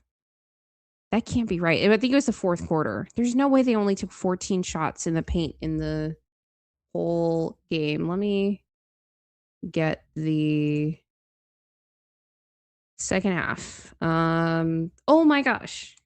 It's true. It was 2. They have 4 points in the paint in the second half of this game. That's crazy. So that wasn't just a fourth quarter phenomenon then. A lot of it was that in the third quarter they weren't even able to get those shot attempts. That was a credit to the Knicks defense being able to keep them away from the rim. And the Spurs are in a team that wants to take a lot of middies, even like short ones from the paint. So I can understand that. But it also means that you're very reliant on outside jump shooting. And in that second half, the 3-point shot just completely abandoned them. They only went 3 of 17 in the second half after going 14 of 26 in the first half. The 17, I think, is as interesting as the 3 because they were on track for over 50 3-point attempts through the first half. And they finished with, obviously, way less than that. Let's see, 26 and 7. They finished with like 40. But then the if you only looked at the second half, they were only on track for 34. That's a pretty big gap in the shots and the shot quality that they were getting. So let's look at the Wemby touch clips next. Let's go to the tip layup miss in the fourth quarter. This was, I think, a putback attempt. Oh no, okay. So Fox tries to get him this shot. So Wemby misses this like 3 times and then makes it on the fourth eventually, but he did miss it twice. And I don't think it was just the defense because it's like him and a bunch of little guys in there, right? Yeah. Then we can go to the tip layup make. That's a minute later in the fourth quarter. Yeah, I mean, he was lucky to get, multiple attempts on these, but he is really tall, so it's hard to stop him. But this was a decent one where he tipped it back up and in. Yeah, again, 3 attempts to get the ball in the basket there. And if the Knicks, I'm just like, guys, get the rebound on like any one of these, and then it's over. And then the possession's over, but they couldn't. And but the fact that Wemby was like kept it, we're still looking at a game where there's 9.5 minutes left down, 18 points in this game, right? Now this didn't hold fast to my Warriors rule, which is gotta be up 18 with 7 minutes left. The Spurs never got to that point, so it was always in doubt, but I didn't actually think that they would blow it, right? That's pretty funny. They didn't even meet the rule that you have. I know. For a team that goes up 29 in a game. That doesn't even feel safe. It's not, because the Knicks broke this against the Cavs in their 22-point fourth quarter comeback, because I think they were, I think that one got to like 19 with 7 minutes left, which should have meant Cavs are safe.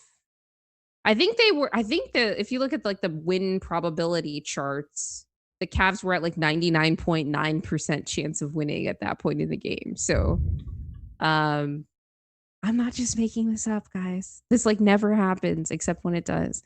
All right, let's go to the missed alley-oop next. And the reason I point to this one is, again, it's like, okay, yeah, you go for like a tougher finish with like a reverse on the move here. But just, I actually think this had more to do with process than touch. Like, just grab the ball and kind of go up for a controlled layup or get fouled.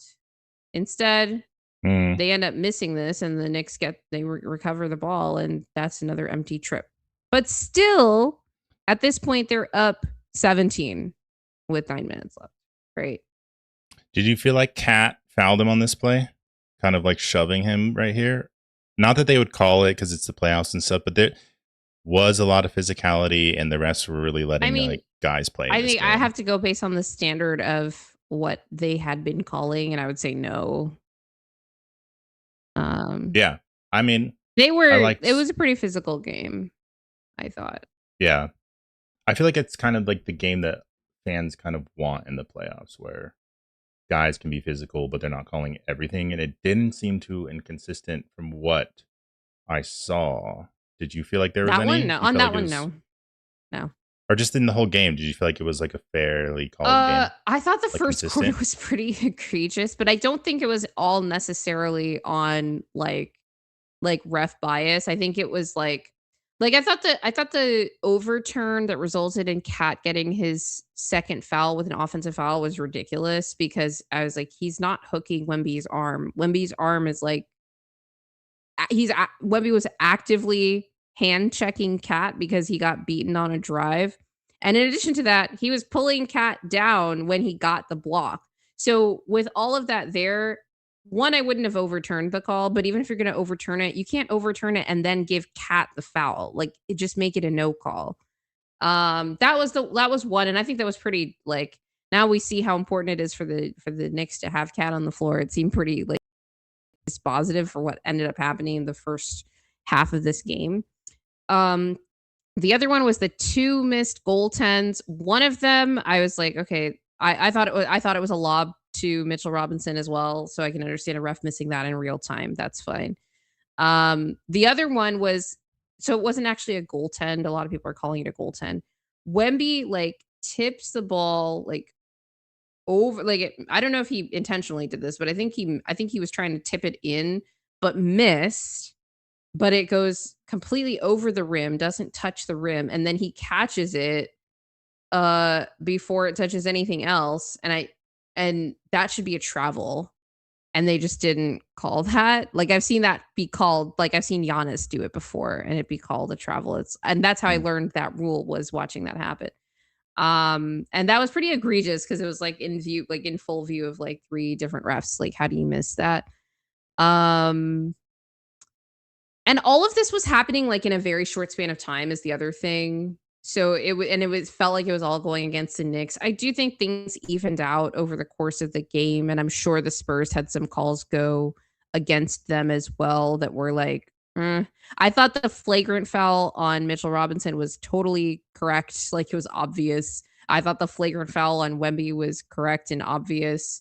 Although not as egregious as Mitchell's was, where it was like I thought Mitchell's was probably more intentional and Wemby's was more incidental. Uh, and I still hold to the like I don't think that Wemby should have gotten the flagrant 2 for the Nas Reed call. I thought it was like if anything, you could call it a flagrant 1 because I don't think there was any intent behind it. And it was clearly a basketball play because he was trying to protect the ball. Everyone looks at that video in slow motion, but in real time, it was like he's not like, oh, Nas is there, let me elbow him in the face. It's like Jaden is literally like pawing at me. I need to get the ball away from him. So this is not a, I want to make it clear that this is not a Wemby hate thing. It's a ref inconsistency thing. But on the whole, with this game, I didn't think it was that bad after the first quarter. It was just like a lot of like all in one direction. There were a lot of like, there was an out of bounds play that was weird. Or an out of bounds call that like wasn't, there was a lot of like missing the Spurs calls, and then it would result in like, okay, the Spurs get another possession. And it was just kind of felt like it was just not the Knicks day because it just kept making the game feel further and further out of reach. But I did think like, I don't know, not even second half. It was literally probably by the second quarter and on, things were even. But there were just a lot of bad calls and non-calls in succession over the course of the first quarter that made it feel really like, damn, it's just not going to be our night. But then it was. All right, the last one here is the Wemby lob. Oh yeah, I just thought this was interesting because it was like almost a turnover in a way, but didn't count as an official turnover. But I just thought, Wemby as a lob threat is like a huge luxury, and we've seen how easy it can be throughout Wemby's, short career so far. Is you can just throw up a lob and he will almost catch it, like a quarterback just throwing up a prayer to a really tall, talented receiver, and just knowing that they're going to get it and bring the ball down. But in this one, I thought it was maybe like a little too much over reliance, where Castle is driving, but almost goes to the lob for no reason. Yep. At the elbow, very far out. Like, it's just over trusting in this play by Wemby and just being like, oh, let's just throw it up to Wemby and he'll probably get a dunk. And it was just like, even Wemby wasn't expecting it. And he caught it, and it was still like, okay, I'm not really in position for a dunk necessarily, but I could try to, take the shot. Yeah. I think he was more trying to get the foul than make the shot there. I think he actually probably could have made that. But yeah, it was a bad pass. And this is like, they don't have any like really like methodical pick and roll operators on this team for all the ball handling and creation that they have. And I do think that is something that they'll probably grow in over time, especially Harper. But I think Castle as well, like he's obviously improved in that over the course of his first 2 years in the NBA. But isn't quite to the level to kind of be that consistently against a defense that is keying in on things. This one I thought was really like unforced. I think if he'd gotten further into the paint, collapsed it a little bit more, it probably just would have been a kick out to the corner for was it Champagny in the far corner there? Because the Knicks were completely ignoring that weak side of Vassell. Fox and Vassell. Yeah. But yeah, it was just like, I don't know. They really are. It reminds me of how we talked about the Nuggets kind of just forcing the ball to Jokic all the time and not being, versatile enough in terms, whether they're creating a shot for themselves or making right reads. And Wemby played a lot in this game. The chat's talking about that a lot. And was he tired out? And it's just, they haven't found the right balance yet in terms of who can really put on the pressure at certain times. And it's understandable. I mean, Castle hasn't been a super high operating type of guard yet. He's an amazing defensive player, and he's talented. And him and Harper are going to be really, really good in the future for sure. I mean, they're already good, but they make mistakes like this all the time and just don't make the right reads and not making the right decisions, and too much trust in Wemby to like expect him to go do something. And like we said, not a lot of points in the paint. Not a lot of shot attempts, I don't think either that he had in the second half. So yeah, it was a perfect like storm for the Knicks, if you will, in terms of what the Spurs were doing to themselves, and then the heroic plays that the Knicks were making, which we're gonna look at some of the biggest defensive plays here right now. Yeah, so this was the two plays that like basically created the opportunity to win the game, and then the opportunity to seal the win here. Let's start with the OG block. So Knicks trying to get like a good shot here. They're down one. They don't get it. Spurs get the ball. Okay. Basically over. And here's the moment of decision for Fox. Goes up for the shot and gets blocked by OG. Do I dribble it out, or do I get blocked by OG and Anunoby at the rim? Maybe he thought OG was going to foul him. Well, I saw some people saying, but they you would have wanted to dribble it out anyway because you want to burn as much clock as possible while you're waiting to get fouled because you're up. Yeah, I don't know what Fox was really thinking. He thought he could either score, but he almost kind of went back into OG as if he could kind of draw the foul. Maybe he thought he could draw a foul and get an and one and really put the game away. But I mean, that wouldn't have put you thought an and one would have put the game away because that would have put them up 4 if he'd made. But that's like if Fox was thinking, "Oh, I'm going to get an and one here," I would have been surprised at the same time because who like plans for that in a way? But right, he could have dribbled it out for sure. Did you feel like he made a huge mistake in that moment, not dribbling the ball out? In the moment, it didn't occur to me that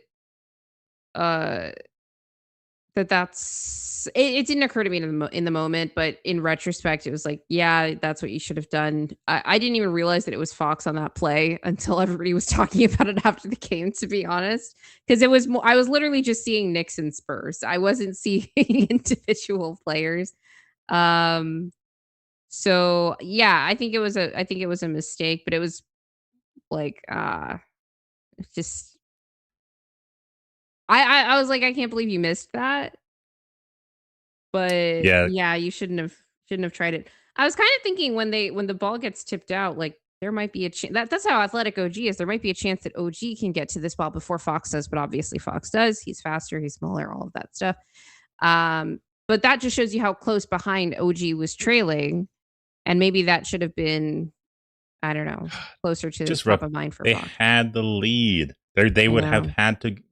Yes, they would have had to foul. I know. Ugh.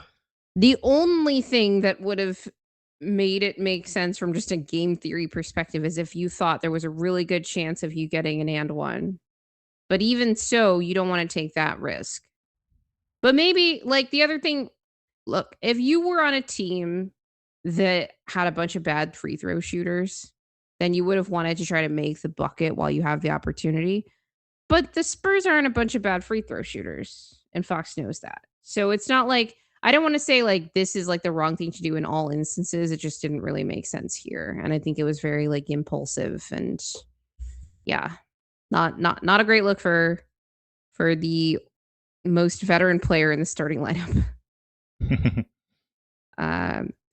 Chris Spurs Carter says, I can't believe the offense was making Fox cook OG on ISO instead of Harper, weak side attacking. I need Grace to fry Mitch Johnson before we head out. My issue with Mitch Johnson in this game was not necessarily like how the Spurs were initiating their offense, but more just generally not like, you have to tell the guys like somebody needs to touch the paint. I literally don't care who, whether it's Fox, whether it's Harper, somebody needs to get 2 feet in the paint and spray out, and then we can drive and kick, because that is literally the thing that the Spurs are best at. Now, part of the problem is that even though they were making all the shots in the first half, I don't think that the Spurs half-court offense is good enough because their players are not consistent in their precision enough to go against a set half-court defense. It didn't look great for the Knicks in the first half, that half-court defense, but they did tighten up in the second half. The problem for the Spurs, genuinely, is that they didn't get any transition offense. And That's because they weren't able to get stops. That's when their offense looks great, is when they can get into transition and semi-transition situations where they can attack with a head of steam, all these really good drivers.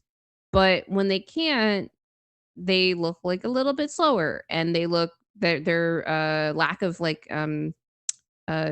of methodical play is exposed in that sense. Um did I have any particular problems with like plays that were run or not run? Yeah, like probably try to run less ISO, but the problem is the Knicks, I think, were playing the Spurs into that a little bit with how they were guarding. Um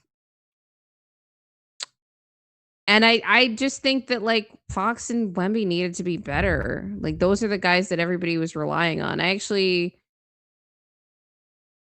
like Wemby can't miss 2 free throws, down the stretch of this game. Uh, Mitch was bad with the timeouts. I agree with that. There was a point during this run where I'm like, okay, the Knicks are really chipping into this now, especially toward the end of the game.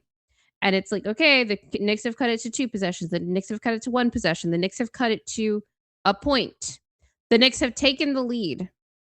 And Mitch Johnson was not calling a timeout. And I'm like, how are you not at least trying to blunt the other team's momentum, even if you're not going to change anything about schematically what the Spurs are doing? I didn't understand that at all. It was very Dagnall of him, and very unlike what he was doing last series, where I thought he was like pretty okay with the timing of his timeouts. So yes, I agree with that, Chris. Yeah, Um, what was the game they lost where everyone was saying they should have called a timeout? Oh, when Wemby threw I the. disagree with that. I disagreed with Okay, that's everybody's criticism of Mitch in that game, because in a interesting. game where you're down 1 and you get the so this was the one against the Knicks, right? Was this game 1? No. I think Was that this against the was Thunder?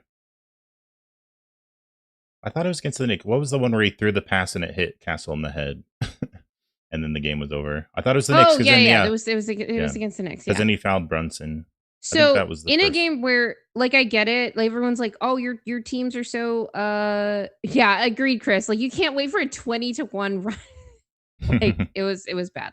It's kind of Um Adelman-esque. no, it's more Dagnall. Like it's not that Adelman doesn't call timeouts. It's just like Well, once he does call one, he's like, "Okay, I already called a timeout. Now you guys need to actually like do what I told you to do," kind of thing. He's not going to call like another one. Whereas I think that Mitch like needed to call one earlier in this run, especially the fourth quarter run. Um on the Mitch Johnson lack of timeout in game. This was game 2. Yeah, it was game 2 because we didn't cover this on the show. Uh, there were 11 seconds or 11 or 12 seconds left on the clock when Wemby gets the rebound. Okay. You're down 1. You just need 2 points. What you would do if you wanted to drop a play in that situation is probably because they'd already started to. I forget if Wemby had dribbled the ball or not. I think he had started to dribble it up the court. Is you would wait for them to cross half court so that they could inbound the ball at at half court instead of full court if you wanted to call a timeout to draw up a play.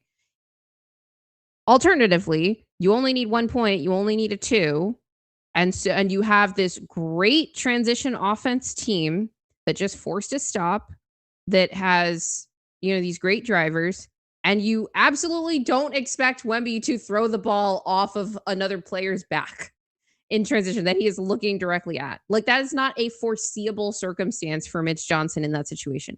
And once it's happened, it's too late to call the timeout at that point. Okay?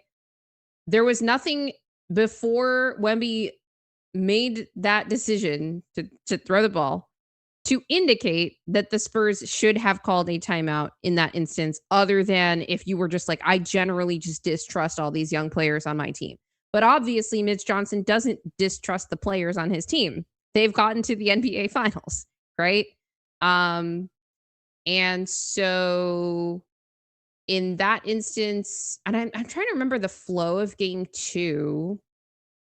The Spurs were up, but then the Knicks took the lead, and I think the Spurs kind of clawed it back. And then it's like it's a tie game. Actually, they weren't down 1. It was a tie game. There's no reason to call a timeout in that instance. If you think I don't want to eliminate an advantage that my team might have here. So I'm just going to let them try to get the last shot. There was literally no risk except for Wemby throwing the ball off of Stephon Castle's back. That was not a Mitch Johnson error. That was a Wemby error. Yeah, so, that's fair. I feel very strongly about that. All right. Let's look at this last amazing play. Yeah, go ahead and bring it up. So Cat ends up sealing the game with this play. After the Knicks take the lead on that incredible tip in by OG, Cat gets a hand on the ball on the inbounds, which keeps Stephon Castle from being able to get a lob dunk off this very smart elevator play that the Spurs got from Eric Spoelstra, or whoever got it from whoever Eric Spoelstra got it from. I don't think that he necessarily invented this particular play or even this particular alignment of this play. And then Josh Hart gets right in position because I thought Castle had an like 1.2 seconds is a lot of time in a game like this that goes absolutely crazy. If Castle hadn't tried to get a foul there, he might have had a chance to get the ball up. But I thought it was just good positioning by Josh Hart. And yeah, team effort. Good for the Knicks. Snoozer, if I'm OKC, I'm absolutely in shambles watching the Spurs play CTE ball, throwing games away. They should be up 3-1. Lol. I've heard a lot of close sweep discourse here. It's not a sweep, actually, but it's a close potential gentleman's sweep. Although, does it count as a gentleman's sweep if you don't let the team that loses have a win on their home floor? Well, they would have to win next game on their home floor to. Oh wait, no, that would be the gentleman's sweep. I don't know. Yeah, I feel like it's just 4-1's a gentleman's sweep. Okay, that's just what it is. Yeah, but presidential sweep. Yeah, the Spurs have led for large chunks of the series, but you only need to lead once, and the Knicks did it when it mattered in this game. And the VP of St. John asked predictions for next game. I think Spurs win. None. The Spurs might win like huge and be like, no, we're gonna go up big and not like blow it again. I will say though, the Spurs have played two of the most kind of hellacious defensive games that I've seen them play. Obviously, it didn't carry over to the second half, but I thought they were like really at the level that they were in that game 4 against OKC in the game yesterday in the first half. I don't know if they can keep that up because in the Thunder series, they did have let-ups, but the problem is in this series, they're behind. They weren't playing from behind in a series before, so they might have had more like ability to like, okay, we can breathe for a game potentially. And so that's the question that I have for them. But the other thing you have to look at is that the Knicks have been absolute nails in closeout games. I don't necessarily think that they can be up 50 at half against the Spurs like they were against the Sixers, was it? In that game 4? Was it against the Sixers or the Cavs? I don't know. They've been up like massive margins at halftime against each of these teams in their closeout games. So I don't think that will necessarily happen. But the point is, I don't think the Knicks are going to let up either. I think they can taste it. Now they're like, we are literally one game away from an NBA championship. And so I don't expect a let up from them either. So I don't think that it's going to be a blowout necessarily. But I don't know who's going to win. Yeah, I don't have any predictions. I don't know. I could see a blowout where Spurs are super pissed at how last game went, go out, get the win, and the Knicks kind of be like, we still got this series. Like, we'll win in New York in front of the fans. It's scary to do that. Obviously, don't let your foot off the gas. I mean, you just saw that with the Spurs last night. So yeah, the only thing is the Knicks just haven't behaved like that in this postseason. So I don't have a reason to believe they'll behave like that, other than just other teams have, right? Yeah. Snoozer says corny to talk about, but the Spurs win if they get Mark Prison Ball Davis again, or what's his name? The Jokic ejector, Tony Brothers. He's been pretty good for the Spurs, I believe. But the momentum in this series and just the mentality of the teams is interesting because you got the veteran Knicks versus young Spurs. We talked about that, of course. But, the Knicks are up 2-0, and I did wonder how the momentum would shift if the Spurs would kind of fold. And they kind of didn't for a game and a half, and they just folded in the second half of game 5 or game 4. So, there was like a part of the Spurs who really did respond, and a part of the Knicks that kind of was laying over and almost losing 2 games at home.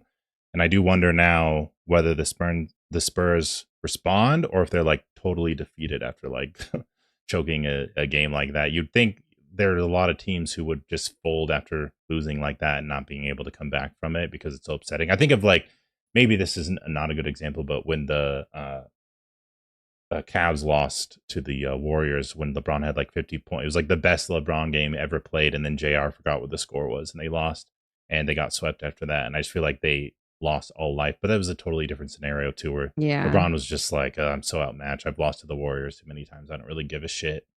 But this is like the Spurs' first time at the table.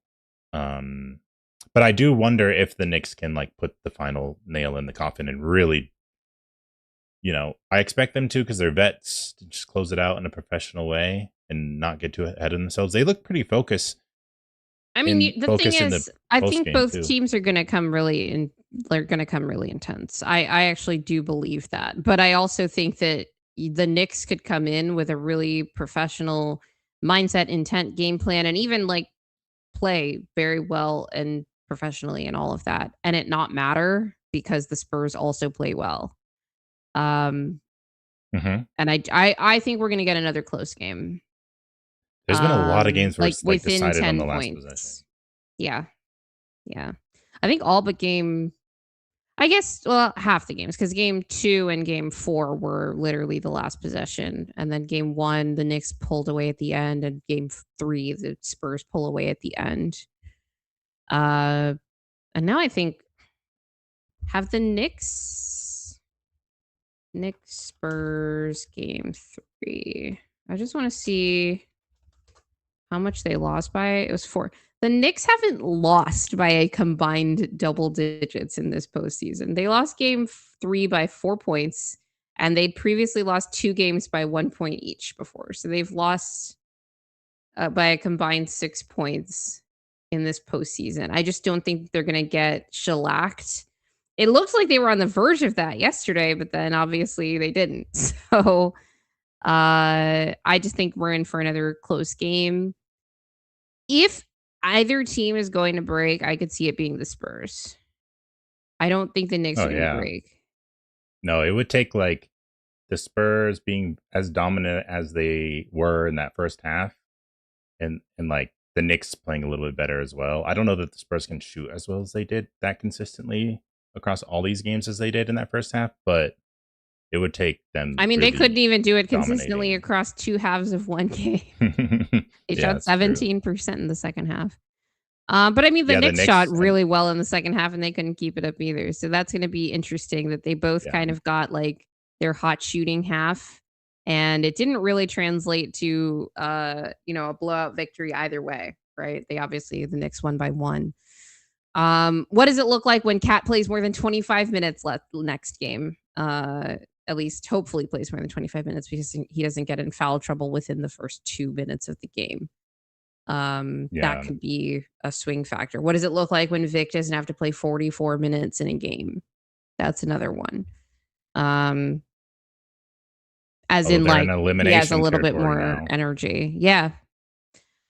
So it's going to be harder to do that. Yeah. But and he could get suspended, another flagrant. Better be careful. Just don't do that. I haven't seen this many flagrant fouls in a postseason in a while. Not just with Vic, but just like generally. It's just been so long since we've had just like Draymond and them.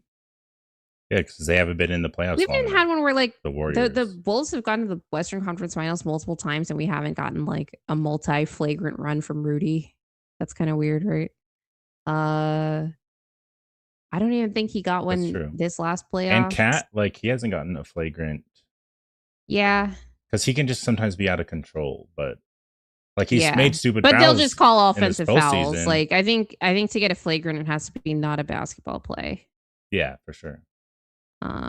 So it's something to watch. I don't think he'll get suspended. I think even if he does something that could be a flagrant, they just won't call it. I mean, they already did that with the one that they reviewed. And they'll keep doing it. Yeah. But it's been fun.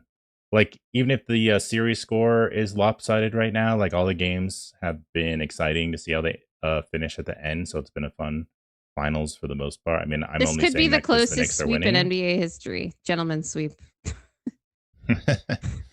Yeah. Well, the Spurs are going to be around, and, we watched the Nuggets struggle, lose a heartbreaking Western Conference Finals in the bubble, and then lose Jamal the next season and have to go through 2 postseasons before they could really make a legit championship run.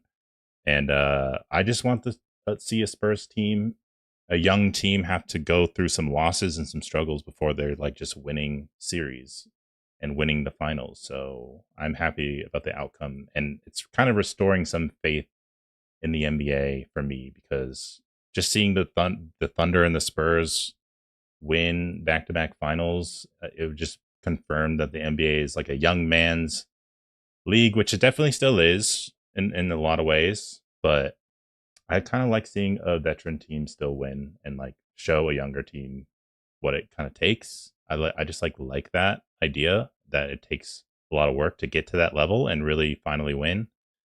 So I'm happy with the outcome, but we'll see if the Knicks can close it out, because I'm a little bit worried about whether they're going to have to make some further adjustments with how big of a lead the Spurs had on them. So we'll see what they do, because there's definitely a lot of things that the Spurs can improve, even with their scheme, and just in terms of like just focusing it up and not committing the worst mistakes possible that you can make. So yeah, we saw what that looks like when they played the Thunder. So they're still formidable. This series is not over, and I think the Knicks know that. Like, that's why I don't think they're gonna like let up here. You don't want to have a game, even if the Spurs end up winning. I don't think the Knicks want to give the Spurs a game that like lets them regain their confidence and think that they can take the series, because a team that talented with belief is dangerous. So. Yeah. Chris Burst Carter asked, can we talk about the draft before we leave? We cannot. We can't, because we don't know anything about the draft yet. We're almost at 2 hours. We're going to get CT on next week to talk draft stuff, though. Yeah, we'll talk draft down the line, but there must be a reason why he wants to talk draft.